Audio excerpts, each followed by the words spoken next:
Strategy to battle the Omicron surge. There's a far cry from what we had earlier this morning. Now, do the freezing temps arrive? We got to find out for your holiday travel forecast.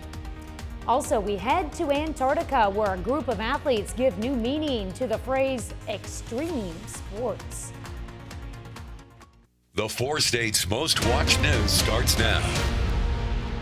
President Biden lays out a stepped-up strategy to help battle the Omicron surge now that the dominant variant is in the United States. This is KOAM News at noon. I'm Tanya Bach. Topping our first 7 minutes. The government says U.S. population growth is the lowest it's been since the founding of our nation. They say COVID is one of the leading factors for the decline. The White House says it will increase pop-up vaccination sites and federal testing sites.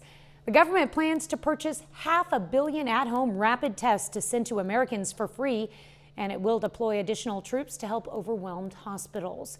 With the pandemic impacting yet another holiday season, the administration's health experts say family gatherings can be safe if people are vaccinated and boosted and take other precautionary measures such as testing and wearing masks around strangers. Community Health Center of Southeast Kansas teams up with the Pittsburgh Public Library to improve COVID-19 testing in the region. Through the partnership, the library is distributing at-home COVID-19 tests. You'll have to hurry, though. They're available free of charge until 1 o'clock at the library. We'll talk about being in the right place at the right time. Yesterday, a Labette County Sheriff's deputy heard an emergency call go out about a pedestrian hit by a train. But the call disconnected before dispatch could get a location. Fortunately, Deputy Gabe Vitt was only a few blocks away from the crossing. He rushed to the scene and applied a makeshift tourniquet to the woman's injured leg until medical officials could arrive. And we'll hear from Deputy Vitt tonight on the KOAM News at 5. Well, a drive-by shooting suspect takes a plea deal. It stems from the Christmas 2019 death of Kimberly Meeks. On Monday, Benjamin Mason from Coffeyville, Kansas, pled guilty to first-degree murder in the case. He had originally been charged with a number of other crimes in the shooting, including attempted first-degree murder. But through the plea deal, those charges were dropped. Mason is set to be sentenced early next year. Well, it's officially the shortest day of the year. Winter is upon us. We no longer have to say winter is coming. No. At least as of 9:58 this morning, now that we have astronomical winter. And we're going to take a deeper dive into the winter solstice, just talk about it here. We'll do that a little bit later. We'll save that for the big show. Boy, do you remember this shot during the KOM morning news? It was very, very foggy. Yeah, it was like, what shot? We couldn't see across Highway 69 right there because of the immense amount of fog that we had. But sure enough, about 9:30, it started to burn off, and now we are in store for a delightful December afternoon. Temperatures a massive increase. We got as low as 18, 19 degrees out on the western edge of southeast Kansas. About a 30-degree bump as we've got 48 in Neodesha and 49 in Parsons. Been pretty constant there. 50s already in Joplin and in Carthage. Still Miami in at 50 as well. Skywatch Storm Tracker. The early central cloud cover now replaced with just a little bit out to the northwest. But as you can tell, the entire Midwest remaining on the dry side. So if that's the case, and as we said, if you're going to stay in town or if you're going to hit the road, not a worry in the world. Little westerly breeze for tonight, but then, Tanya, as we progress toward Wednesday, check this out. Our sunny skies are going to lift us up into the 50s to finish out the middle of the week, and then still looking at a 70 there on Friday. So it's going to be interesting, and we're going to catch up on the winter solstice here in just a little bit. But that'd be our third full day of winter. 70 degrees. Yeah. And Christmas Eve of all days. It's like an early Christmas present having that 70 degree. A little bit. I'm not going to complain. All right, thanks, Michael. Well, a rising COVID case count isn't stopping travelers from taking off for the holidays. CBS's Sarah Donchi talked to people at LAX Airport in Los Angeles to find out how the pandemic is affecting their travel plans ahead of what could be a very busy holiday weekend. 'Tis the season for a rush to the airport. More than 3 million people are expected to pass through LAX between December 17th and January 3rd. A few lucky domestic travelers squeaked by without issue Monday night. There were like 15 people on my flight, so it was very easy. We got out, everybody got on the plane early, so we got out early. When it comes to the risk COVID-19 poses for travelers, health officials say it depends. If you're not vaccinated, I would say travel is really not a great idea because you are in a very vulnerable place now with Omicron. But with coronavirus cases surging around the globe, international travel has gotten more difficult for some. The CDC added 8 countries to its highest risk category Monday. Haven't been home in 2 years because of COVID. People like April are seizing their chance to fly out of the U.S. now and back to Australia. With all these variants, maybe the borders will be closed down again. So I'm just taking the opportunity that things are opening up to get home, see family before anything happens. Others told us they've struggled to keep up with changing COVID rules and restrictions as they go from country to country. Both my mother and I are vaccinated. My mother even has the booster shot already.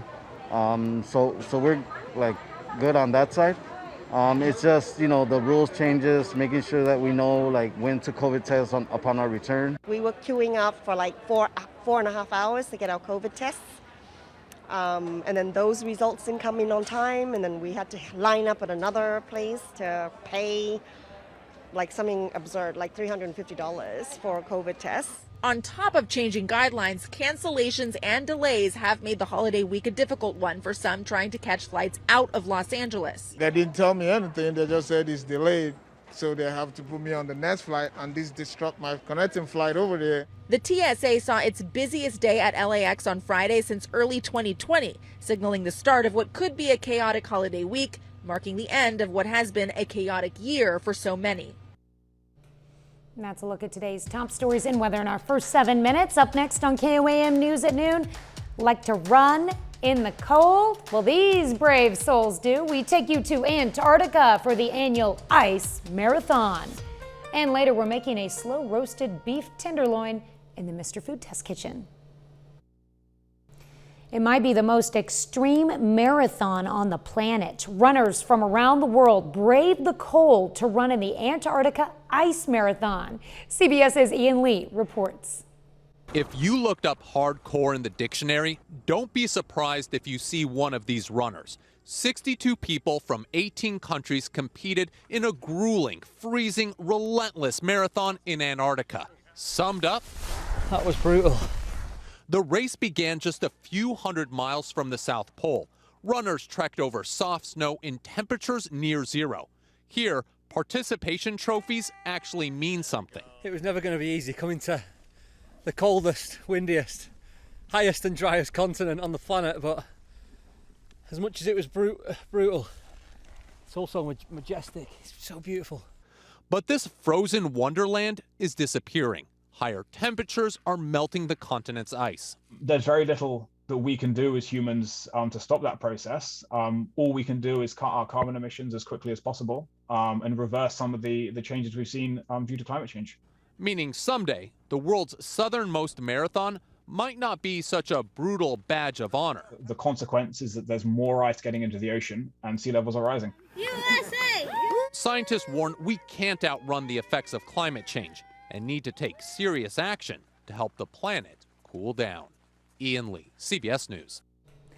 Now, 11 of the runners joined the 7 Continents Marathon Club by completing a marathon on all 7 continents. A lady from Latvia broke the women's record, coming in at 4 hours, 6 minutes, and 11 seconds. Congratulations to her. Well, still to come on the KOAM News at noon, Mr. Food.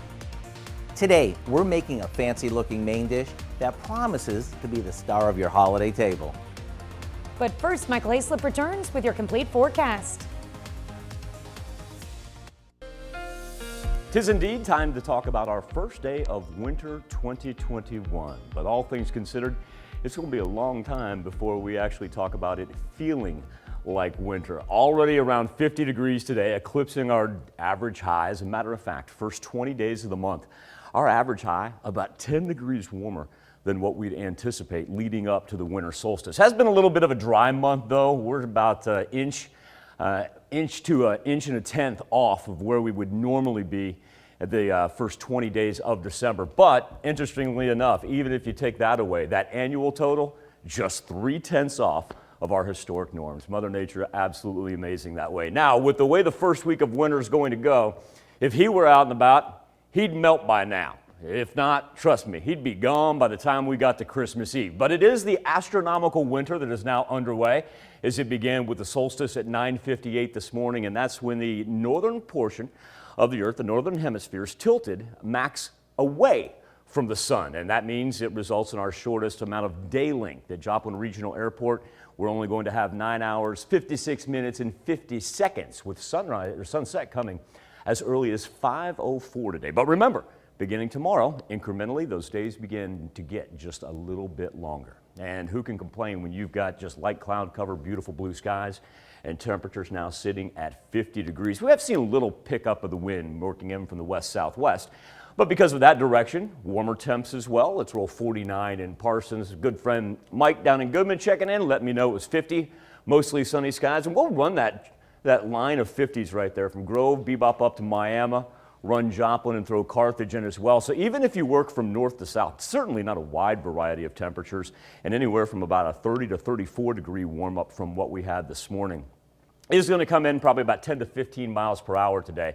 But even with it being so dry and the dry conditions persisting all the way through the weekend, almost to the end of 2021, we're able to escape any elevated fire risks for today. That's going to change by the time we get to Friday and Saturday, however. So you got anything you need to do outside, today and tomorrow may be the days that you want to take advantage of it, because you don't have a worry in the world on the Skywatch Storm Tracker. As a matter of fact, Tanya telling us about the uptick, not only for local travel, but nationally speaking, when we consider all the airplanes that are now back in use coming off of what we had the last 2 years. Isn't that crazy to think about that? 2 years of holiday lockdown travel, and we're not going to see hardly any delays. We're seeing a little bit of snow up by the Great Lakes, majority of the rain and thunderstorm activity isolated down to the southeast right there. And we're the recipients of a little pressure move, and what that's going to do is kind of create that little trough right there. That's a warm front though, and so as it begins to just kind of linger right in between us, becomes very stationary. We're not going to see a whole lot of movement on this map for the next couple of days, so they can keep the cold out there. And we're going to get up close to 70 degrees. Of course, why not? It's the 4 states, and now that it's winter, why wouldn't we get up close to 70 by the end of the work week? Highs today will go low to mid 50s, and then overnight, don't think we'll have the reemergence of the fog. And if we do see a little bit, it certainly won't be as dense as what we had last night into this morning. But we are going to dip below the freezing point once again, so go ahead and anticipate having the scraper handy for just one more day. And then we'll be done with that all the way through the weekend as well. Future track, absolutely pristine. We've been talking about how great these travel conditions are for anybody that's driving anywhere, and whether that be you getting out of town or whether that be you welcoming somebody in. Now, Thursday does bring us some additional cloud cover, but you notice on the map, there's nothing behind this. And so while the clouds will develop, we don't have to worry about any rainfall. And another thing that the clouds do, remember, that's why it's so important overnight when we get those. Look at that, those overnight lows. I have 20 degrees above freezing right there for Thursday into Friday. Friday's number, just as a reminder, 73 degrees. If we get to 73, that ties the Christmas Eve record. And that thing dates all the way back to 1955. Wow. Well, everything's been really consistent temperature-wise on the 7-day. We're not seeing a whole lot of movement on that. Different models, different maps, all lining up. And feel good that we're going to see some 70s on Christmas Eve. and it wouldn't be the first record we broke this month. 5 days ago is the last time we set it right. It's only been 5 days since we had a record high in December. What a year. What a year. All right, thanks, Michael. We take this time to honor today's four-state hero, Randy Joe Livingston in the U.S. Air Force. The Oswego, Kansas native joined the 3700 7th Squadron based out of Lackland Air Force Base. To Randy Livingston, we thank you, our four-state hero.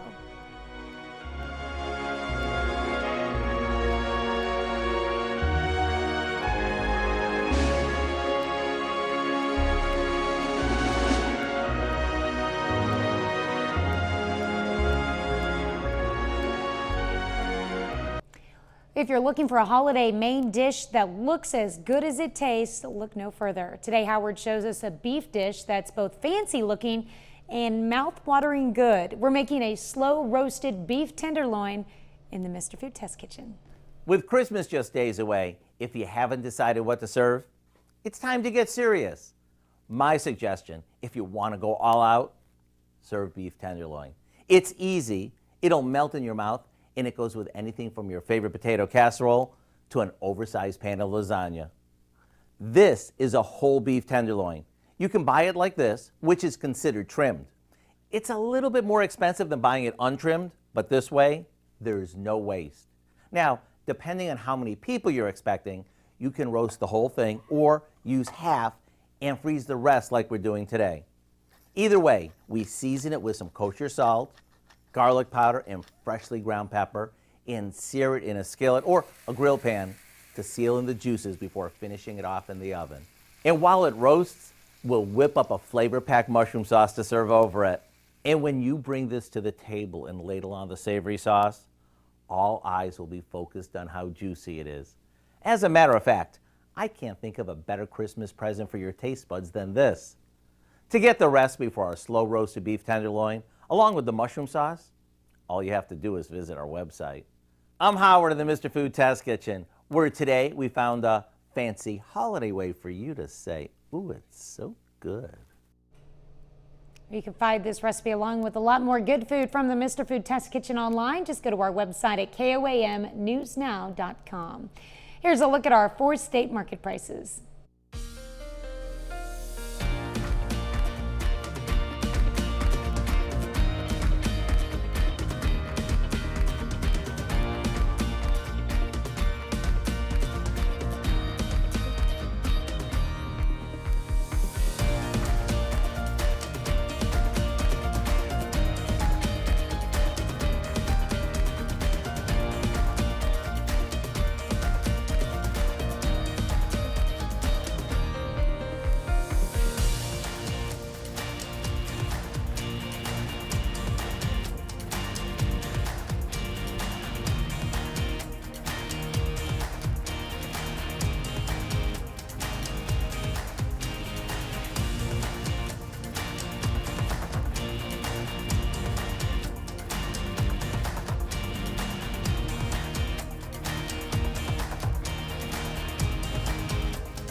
Rearranging now. Already got a couple 50s on the board here at the noon hour, so we'll go anywhere from, say, about 49 to 54, kind of even it out on the 7-day forecast, call it average about 51. And then remember, it's winter, right? 54, 59, 70. Thank you very much, Mother Nature. Well, you know, you said we didn't have to say winter is coming anymore because it's here, but since it's leaving us again, then we'll have to say winter is coming when it returns. It'll come back and get us. There we go. What do we have coming up tonight at 5? Well, at 5, restaurants have been hit hard during the pandemic with shutdowns, a lack of workers, and now the industry continues to struggle with sporadic shortages, including cream cheese. Oh no, shortage of cream cheese. Plus, as more people travel for the holidays, the need for at-home testing increases, so the Community Clinic of Southeast Kansas is offering free tests. And we sit down with the Labette County deputy who saved a woman's life over the weekend. Hope you'll join us for those stories, a lot more. KOAM News at 5. All right. Thank you, Dow. Thanks for joining us for KOAM News at noon. We'll see you right back here at 5 o'clock.